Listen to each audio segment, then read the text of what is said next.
हैरान उन लोगों पे हूं कि जो 20 और 30 साल में जो इल्म जो है अहले बैत के दर से हासिल करता है, उनके मदारस से लेता है, कुम और नजफ में पढ़ के आता है, उसको मुकस्सर का लेबल लगा के हम जो है ना वो कौन करते हैं? जो ताजिर हैं। वो कैसे ताजिर?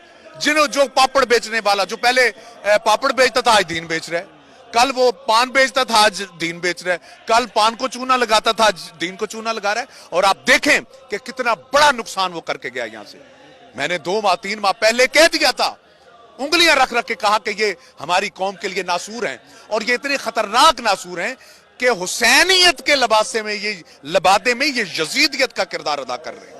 और इससे सबसे पहली बात ये मैं अपने नाजरीन से ये कहूंगा, खुदा के लिए ऐसे लोगों से बचें। और मुझे आप बताएं कि अचानक जो है वो पैसा मिल सकता है, अचानक जो है वो शोहरत मिल सकती है, अचानक मौत मिल सकती है।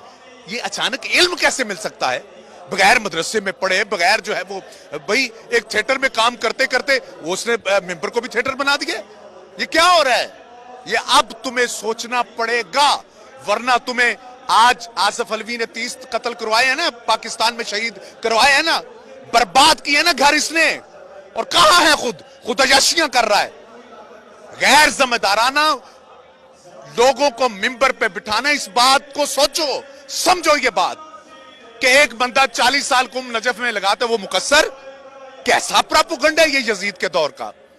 ये कैसा प्रोपेगेंडा? ये कौन करने वाले हैं? इसको समझना पड़ेगा कि वो कौन लोग हैं जो उलमा को जाहिल साबित कर रहे हैं, और कौन लोग हैं जो जाहिलों को आलिम समझ रहे हैं। इल्म के साथ अमली नहीं है, और बात वो कर रहा है फिका की जो फिका की फेर से वाकिफ नहीं है, और विलायत के नाम पे दुकानदारी वो सजा रहा है जिसको वाव का विलायत की वाव का पता नहीं। जबान की नोक पे वाव नहीं चाहिए, विलायत नहीं चाहिए, किरदार में विलायत होने चाहिए। बहरहाल मैं इस हवाले से बिल्कुल दो टोक ये भी नहीं मैं कहूंगा कि जी अगर कोई बात आपको बुरी हो तो माजरत नहीं। मैं इस हवाले से कोई माजरत नहीं है, किसी भी हवाले से कंप्रोमाइज है ही नहीं। खुदा के लिए आओ सीधा रास्ता देखो।